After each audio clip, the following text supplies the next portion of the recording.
नमस्कार मंडळी, मी ज्योती अगदी मनापासून स्वागत करते तुमचं आपल्या चॅनलवरती। तर तुम्ही चॅनलला अजून सबस्क्राईब केलं नसेल तर चॅनलला सबस्क्राईब करा, साईडची बेल आयकॉन प्रेस करा, जेणेकरून तुम्हाला नोटिफिकेशन मिळेल आणि आपले सर्व व्हिडिओ तुम्हाला पाहायला मिळतील। तर इथं मी करत आहे मिरचीचा ठेचा। इथं मी मिरची भाजून घेतलेली आहे। मिरची भाजल्यामुळे त्यातील तिखटपणा कमी होतो। आणि नंतर इथं बघा मी तेल, मीठ आणि सोलून घेतलेलं लसूण घातलं आहे, झाकून ठेवलेलं आहे। तर आता आज आपल्याला बनवायचे आहेत दुधी भोपळ्यापासून धपाटे। तर त्यासाठी मी इथं तयारी करत आहे।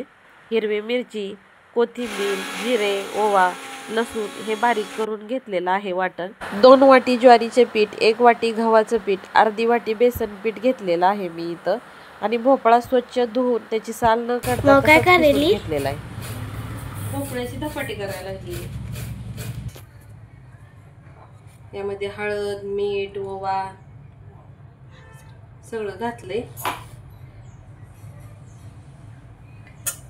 आता हे सगळं मिसळून घ्यायचं। भरपूर चिरलेली कोथिंबीर, बारीक करताना पण ओवा जिरे टाकले आणि वरण पण टाकलेलं आहे ओवा जिरे।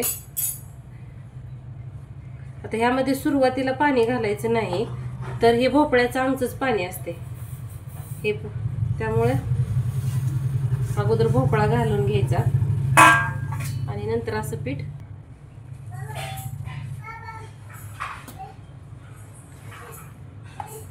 हे भोपळ्यामध्ये आमचंच पाणी असल्यामुळं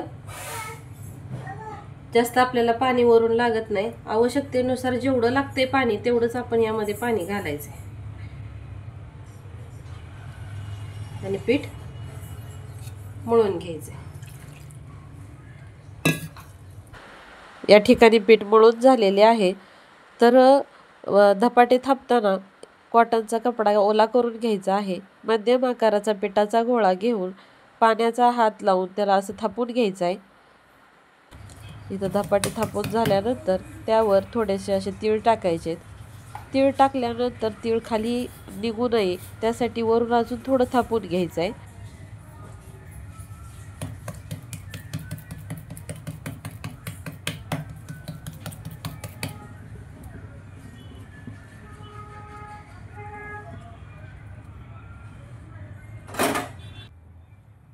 तवा गरम झाल्यानंतर तव्यावर थोडे तेल सोडायचे आणि थापून घेतलेले जे धपाटा आहे ते तव्यावरती अलगद सोडायचे आहे। गॅसची फ्लेम ही मोठीच ठेवायची आहे।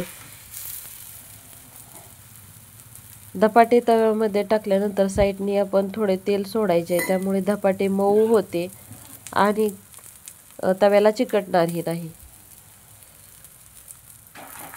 करायला झटपट आणि खायला चविष्ट असा हा पदार्थ आहे। करायलाही वेळ कमी लागतो आणि पौष्टिक आहे।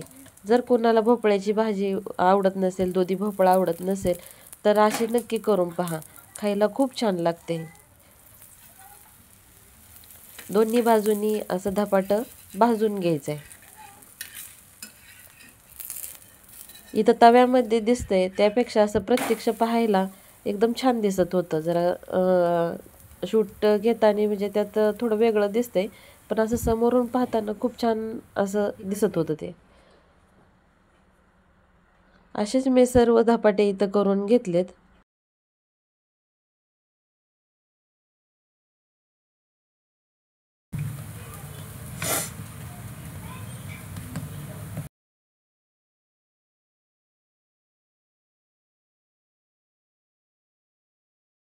या ठिकाणी आपले गरमागरम धपाटे तयार झालेले आहेत, तुम्ही पाहू शकता। व्हिडिओ आवडला असेल लाईक करा, शेअर करा आणि चॅनलला नक्की सबस्क्राईब करा।